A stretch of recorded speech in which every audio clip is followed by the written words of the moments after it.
Assalamualaikum warahmatullahi wabarakatuh. Alhamdulillahi rabbil alamin. Allahumma salli ala Sayyidina Muhammad wa ala alihi wa sahbihi ajma'in. Subhanaka la ilma lana illa ma 'allamtana innaka antal alimul hakim. Rabbi shrah li sadri wa yassir li amri wahlul 'uqdatam min lisani yafqahu qawli, amma ba'd.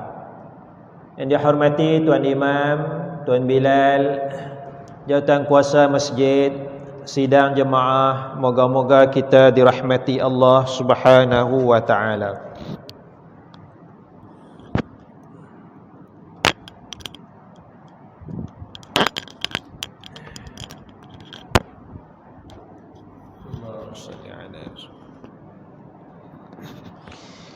Baik, pagi ini kita sambung bicara kita berkenaan dengan sebahagian daripada manhaj ahli sunnah wal jamaah.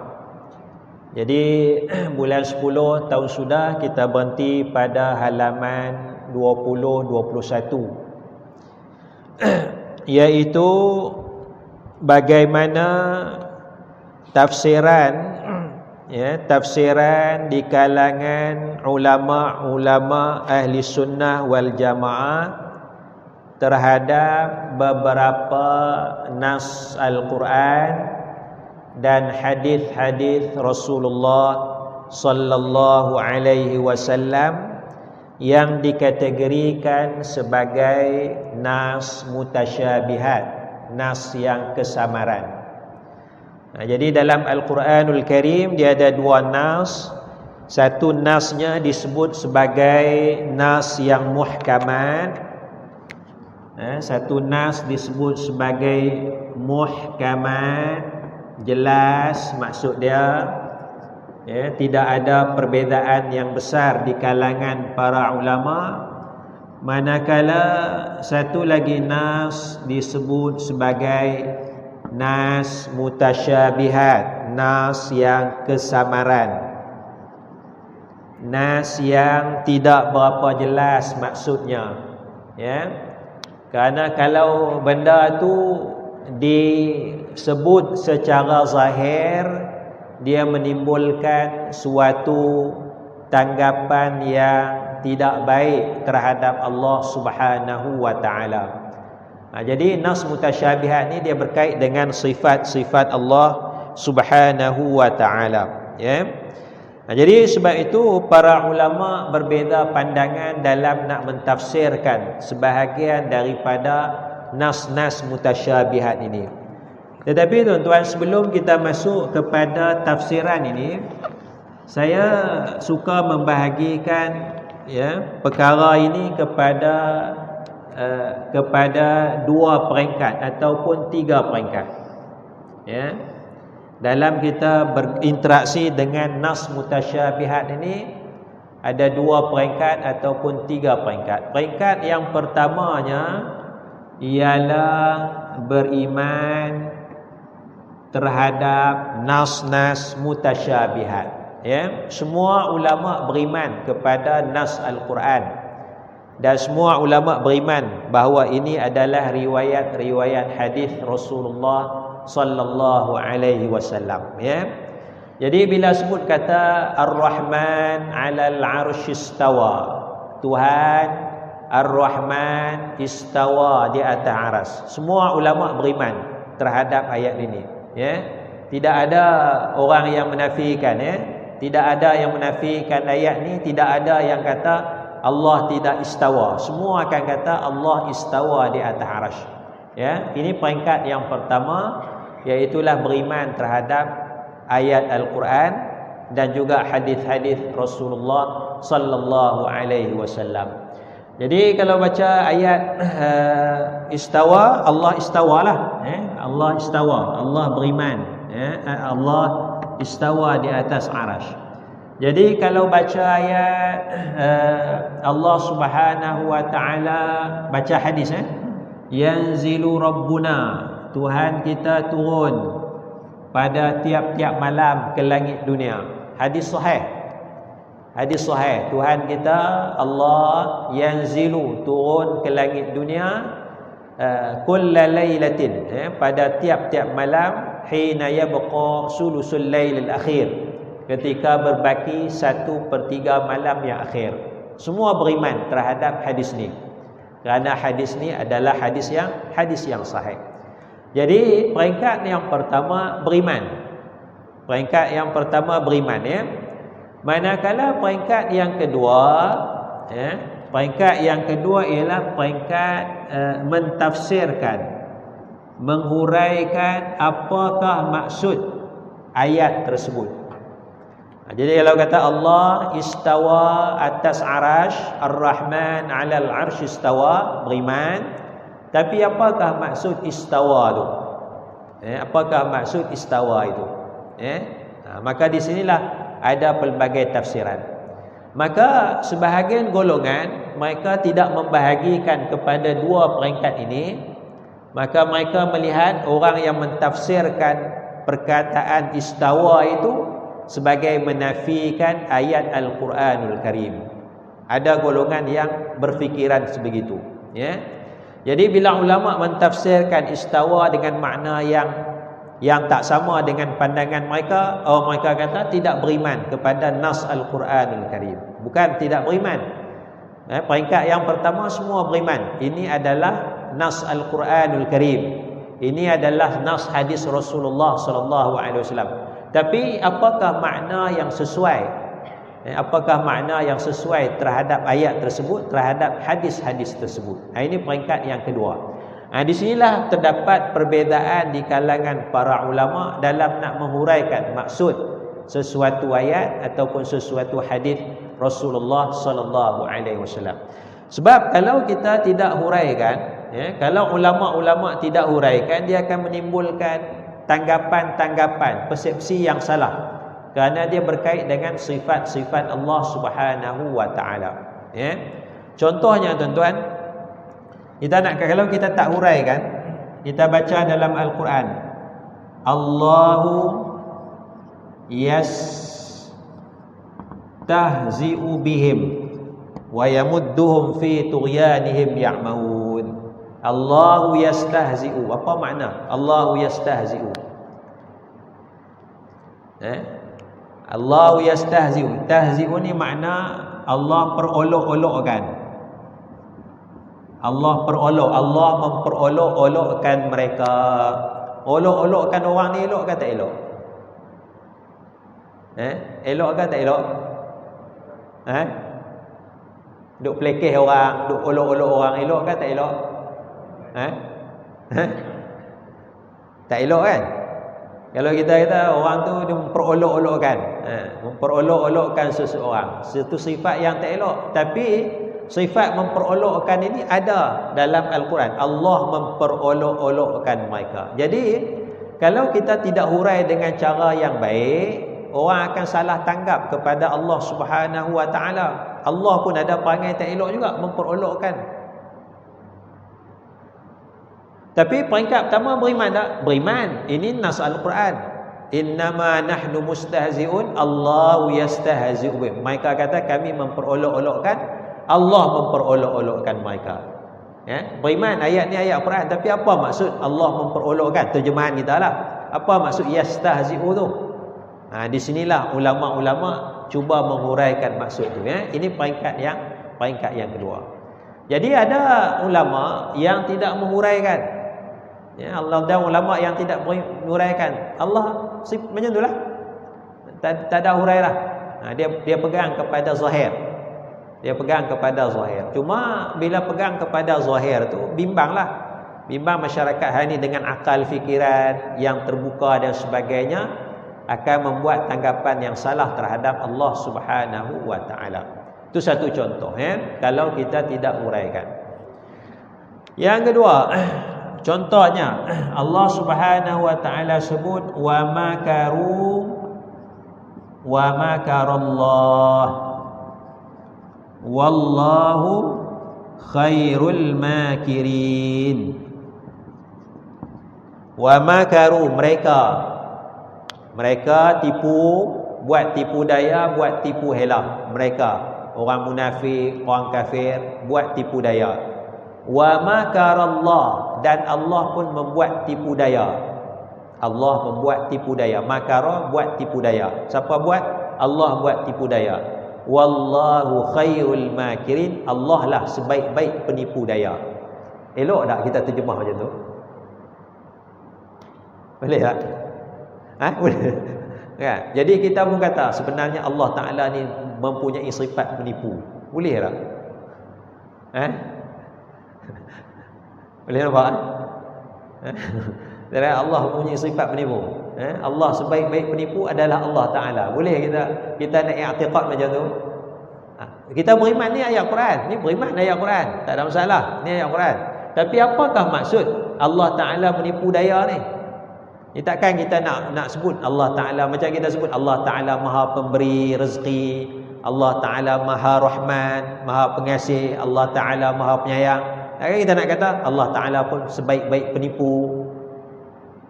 Kita menimbulkan tanggapan yang salah terhadap Allah Subhanahu wa Ta'ala.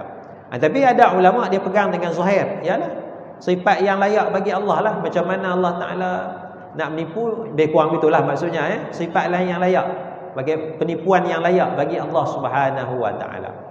Jadi sini menimbulkan satu tanggapan yang salah. Di sinilah ulama-ulama ahli sunnah mereka cuba menghuraikan apakah maksud ayat ini. Maka di sinilah datangnya konsep-konsep yang disebut sebahagian daripada manhaj ahli sunnah wal jamaah.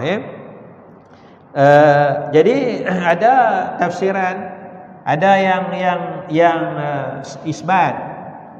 Dia tetapkan apa yang ada dalam ayat ni, tetapkannya lah. Isbat, tetapkan saja. Tak payah duk kacau dah. Tak payah duk hurai-hurai, isbat. Mana Allah memperolok-olok lah, ikut suka Allah Ta'ala lah. Allah menipu, maknanya isbatkanlah sifat itu bagi Allah Subhanahu wa Ta'ala. Allah turun ke langit dunia, turunnya lah. Allah turunnya lah ke langit dunia. Macam mana Allah Ta'ala turun, tak tahulah, serah kepada Allah Subhanahu wa Ta'ala lah. Tapi dalam hadis tu Allah Ta'ala turun ke langit dunia 1/3 malam. Maknanya pukul 3 pagi, 4 pagi. Sekarang dah dekat pukul 7 dah. Allah Ta'ala tak turun sini dah. Allah Ta'ala turun kat mana pula? Dia menimbulkan persepsi. Menimbulkan persepsi dalam kalangan orang yang mempunyai akal. Jadi tapi sebahagian daripada manhaj ahli sunnah mereka isbat. Oleh kerana nak menganasi tanggapan itu, maka ada ulama yang tafwid. Ada ulama ahli sunnah, manhaj ahli sunnah tafwid, serahkan makna kepada Allah Subhanahu wa Ta'ala. Tafwidul makna. Serahkan makna kepada Allah Subhanahu wa Ta'ala. Maknanya ulama-ulama ini tidak mengetahui, tidak menghuraikan maksud apa yang sesuai dengan Allah Subhanahu wa Ta'ala. Yang ni tuan-tuan, tafwid ini kita boleh lihat pada halaman 21, bagaimana kata Syekh Ibrahim Baijuri rahimahullahu ta'ala. Kata Syekh Ibrahim Baijuri, "Fas-salafu yaqulun lillahi wajhun wa yadun wa asabi'u la na'lamuha." Maka golongan salaf menyatakan bagi Allah itu wajah, bagi Allah itu tangan, bagi Allah itu jari, la na'lamuha, kami tidak mengetahui maksudnya. Itu tafwid. Kami tidak mengetahui maksudnya. Apakah maksud wajah bagi Allah? Apakah maksud yadun? Yadun ni kita terjemah tangan lah. Tangan bagi Allah. Apakah maksud asabi'? Jari bagi Allah Subhanahu wa Ta'ala. Jadi tafwidul makna, tafwidul makna yang sebenar kepada Allah Subhanahu wa Ta'ala. Serahkan makna kepada Allah Subhanahu wa Ta'ala. Tafwid, Tapi tafwid ni pun tak boleh selesai masalah juga. Tak boleh selesai masalah. Jadi datang pula manhaj yang ketiga, kaedah yang ketiga, iaitulah kaedah takwil. Kaedah takwil. Ya, dalam mentafsirkan ini datang kaedah yang ketiga dalam manhaj ahli sunnah wal jamaah. Sebahagian ulama dia berpegang kepada takwil. Maknanya dia dah beriman ni nas al-Quran. Tapi apakah maksud yang sesuai dengan zat Allah Subhanahu wa taala? Takwilkan ya. Jadi takwilkan ni maksudnya kalau muka surat 20 itu dalam matan Jauharatut Tauhid bawah tu, wa qawluhu awwilhu ay ihmilhu ala khilafi zahirihi ma'a bayanil ma'na al-muradi. Tanggunglah menyalahi zahir serta menerangkan makna yang dikehendaki. Ya, tanggunglah makna menyalahi makna yang zahir, makna zahir memperolokkan, tanggung makna yang lain. Makna yang zahir menipu daya, Allah menipu daya, bagi makna yang lain. Bagi makna yang lain, kita terangkan makna yang dikehendaki sesuai dengan zat Allah Subhanahu wa taala. Ini disebut sebagai takwil ya. Jadi bila takwil, maka Allah taala istawa atas arasy. Apa maksud Allah taala istawa atas arasy? Dalam kaedah takwil, istawa dengan maksud Allah taala menguasai. Allah taala adalah pemilik arasy. Allah taala adalah pemilik arasy. Ini kaedah takwil.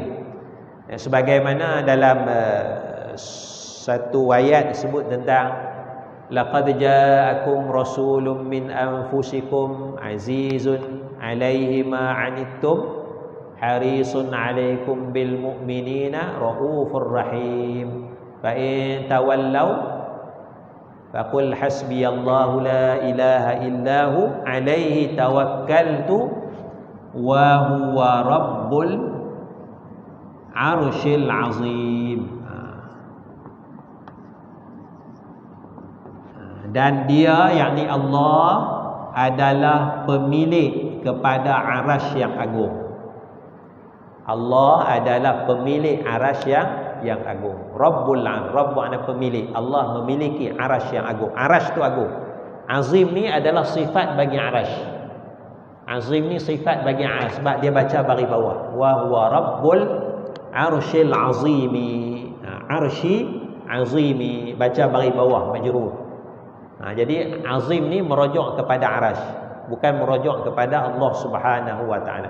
Kalau dia merujuk kepada Allah, dia kena baca azimu, wa huwa rabbul arsyil azim patutnya. Tapi dalam Quran dia baca wa huwa rabbul arsyil azim. Azim tu agung, adalah disifatkan kepada arasy itu. Jadi bila kata Allah istawa al atas arasy, ya, Allah istawa ta'ala sesuai dengan maknanya Allah adalah memiliki arasy, maknanya Allah menguasai arasy. Allah menguasai arasy. Ini makna. Beriman dah memang Allah istawa. Allah istawa atas arasy, beriman. Tapi apa makna istawa ni? Menguasai arasy. Ini berdasarkan kaedah takwil. Okey. Itu juga hadis yanzilu rabbuna, Tuhan kita turun ke langit dunia tiap-tiap malam pada 1/3 malam. Maka Allah Ta'ala sebut, siapa yang minta ampun aku akan ampunkan, siapa yang minta hajat aku akan bagi, siapa yang doa aku akan kabulkan. Hujung hadis tu Allah Ta'ala turun ke langit dunia tiap-tiap malam. Siapa minta ampun Allah ampun, siapa yang minta hajat Allah bagi, siapa yang doa Allah Ta'ala kabulkan. Apa makna Allah Ta'ala turun? Sebab kalau kita tak takwil kan, seolah-olah orang boleh kata, kalau kita tak takwilkan makna yang sesuai, kalau Allah Ta'ala tak turun, Allah tak dengarkan doa kita. Kalau Allah Ta'ala tak turun ke langit dunia 1/3 malam, dalam hadis kata Allah turun ke langit dunia, lalu Allah sebut siapa minta ampun aku ampunkan, siapa ada hajat dia minta aku bagi, siapa doa aku akan kabulkan. Kalau Allah Ta'ala tak turun, Allah Ta'ala tak dengarkan doa kita. Kan? Kalau Allah Ta'ala tak turun ke langit dunia 1/3 malam, Allah Ta'ala tak ampunkan kita kan? Jadi apa maksud Allah Ta'ala turun? Allah Ta'ala perlu turun kan tiap-tiap malam? Kan? Budak pula sekarang mengaji geografi. Mengaji geografi bumi ni bulat, ada latitude, ada longitude dan sebagainya. Latitude, longitude dan sebagainya, 15 darjah 1 jam beza dia tu. Kan? Jadi sekarang pukul 7, maknanya pukul 4 pagi kat mana sekarang? Dekat India, belah India. Oh Tuhan tu belah India pula ni. Dia boleh buat gurau-gurau kan. Tuhan. Jadi Tuhan tak ada kerja lain, kerja turun je lah. Pasal putaran bumi kita kan. Ni akal manusia, ni akal manusia. Akal manusia ni. Jadi kerja Tuhan kerja turun je. Baik tak payah turun, duduk setiap. Kan? Nampak tak akal manusia? Fikir. Jadi di sinilah ulama cuba kaji apakah makna yang sesuai. Apakah makna yang sesuai? Dikatakan Tuhan turun tu. Maka dalam satu riwayat hadis ada riwayat kata yanzilu, Tuhan turun. Ada riwayat hadis kata yunzilu, Tuhan menurunkan. Ada riwayat. Jadi ulama dia tengok beberapa riwayat tu. Yanzilu makna Tuhan turun. Yunzilu Tuhan menurunkan. Jadi sinilah dalam manhaj takwil memberikan makna yang sesuai, iaitu Allah menurunkan rahmat yang banyak pada 1/3 malam. Sesuai tak dengan ketuhanan? Sesuai tak dengan Tuhan? Tuhan menurunkan rahmat yang banyak pada 1/3 malam. Maknanya waktu tu kalau nak dapat rahmat, nak minta ampun dan sebagainya adalah waktu yang mustajab kerana banyak rahmat Allah Subhanahu wa taala. Ini itu maknanya takwil, memberikan makna yang sesuai. Kalau tidak jadi Tuhan jadi bahan lawak lah. Tuhan akan jadi bahan lawak dalam masyarakat kita. Bahkan orang non-Muslim pun kalau kita bawa hadis-hadis begini pun dia akan anggap benda ni lawak. Tuhan tak ada kerja lain, kerja turun je kan. Dia akan jadi macam tu. Jadi ini manhaj takwil, dia memberikan makna yang sesuai. Lagi dahsyat kalau dia baca ayat ni, non-Muslim tengok ayat ni, oh Tuhan Allah pun macam tu juga, jahat juga, memperolok-olokkan. Memperolok-olokkan. Tuhan juga menipu, wa makarallah. Wa makarallah. Dan benda ni digunakan dalam dakwah untuk memburuk-burukkan Islam, memburuk-burukkan nas Al-Quranul Karim. Diambil ayat ni, Allah Ta'ala memperolokkan, Allah Ta'ala menipu, dan Allah adalah sebaik-baik penipu. Maka di sinilah manhaj takwil memberikan makna yang sesuai.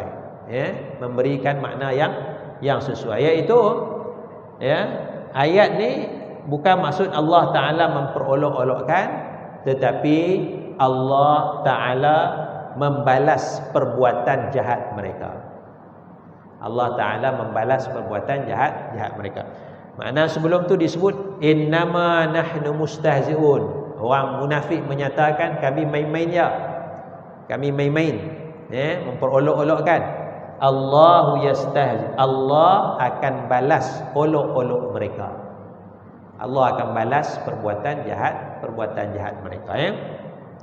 Wa makaru, dan mereka buat makar, buat tipu hela. Mereka buat tipu hela. Wa makarallah, dan Allah membalas tipu daya mereka. Allah membalas tipu daya mereka. Bukan makna Allah menipu daya, tapi Allah membalas tipu daya mereka. Ini manhaj takwil, memberikan makna yang sesuai dengan zat Allah Subhanahu wa taala. Jadi apapun manhaj tersebut, kita dah selesai sebahagian daripada manhaj tersebut. Kita tengok sikit pada halaman 24. Halaman 24. Secara mudah nas Al-Quran dan riwayat hadis begini tidak perlu diperdebatkan secara panjang lebar. Para ulama sudah menjelaskan kaedahnya. Para ulama menjelaskan kaedah sama ada isbat, sama ada tafwid, sama ada takwil, dan mungkin ada lagi lah manhaj-manhaj ataupun konsep-konsep yang lain bagaimana kita nak memahami nas-nas yang mutasyabihat. Apa yang lebih penting ialah tugas kita. Contohnya riwayat hadis tentang nuzul Tuhan, yang bermaksud Tuhan turun. pada 1/3 malam. Perkara yang lebih penting ialah kita bangun untuk solat tahajud. Itu perkara yang lebih penting. Jadi sebahagian daripada kita bahas panjang sangat, Tuhan turun lagu mana, macam mana Tuhan turun dan sebagainya, tetapi tidak melaksanakan solat tahajud. Maksud daripada hadis tu bukan nak tekankan masalah Tuhan turun. Kalau kita dalami elok-elok, amati elok-elok, maksud daripada hadis tu adalah supaya kita bangun sembahyang tahajud. Ya. Kerana di hujung hadis tu disebut siapa yang doa Allah kabulkan, siapa yang minta ampun Allah ampunkan, siapa yang minta hajat Allah akan bagi. Jadi tugas kita bangun je lah.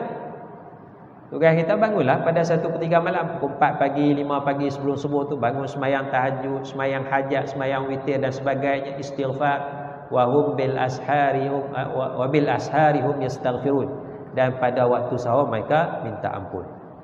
Jadi tugas kita macam tu. Sesungguhnya Nabi SAW tidak membincangkan isu-isu ini. Adalah satu kerugian apabila umat Islam membincangkan isu sebegini sehingga sanggup mengkafirkan Muslim yang berbeza fikiran dalam memahami ayat-ayat sebegini. Jadi tuan-tuan, peringkat yang ketiganya adalah peringkat sikap kita. Peringkat yang ketiga adalah sikap kita di kalangan umat Islam. Sikap kita iaitu kita mengkafirkan, kita menyesatkan orang yang tidak mengikut aliran kita. Jadi ini wujud di kalangan umat Islam. Oleh kerana ulama ni takwilkan ayat ni, Allah Ta'ala menguasai, maka ada di kalangan umat Islam mengambil sikap mengkafirkan orang yang takwil. Mengkafirkan, menyesatkan. Dia kata Allah Ta'ala tidak turun. Yang turun tu adalah rahmat. Allah menurunkan rahmat. Maka ada umat Islam mengambil sikap ekstrim, mengkafirkan orang yang takwil Allah menurunkan rahmat. Ini sikap yang ekstrim, sikap yang melampau. Jadi sebab tu kalau kita dapat bahagikan kepada 3 peringkat, iaitu peringkat yang pertama beriman, peringkat yang kedua pentafsiran yang berbeza, dan peringkat yang ketiga adalah sikap kita itu. Sikap kita tidak mengkafirkan sesama umat Islam ataupun menyesatkan umat Islam. Nabi SAW bersabda, zaruni ma taraktukum, biarkanlah daku dalam perkara yang aku tinggalkan kamu.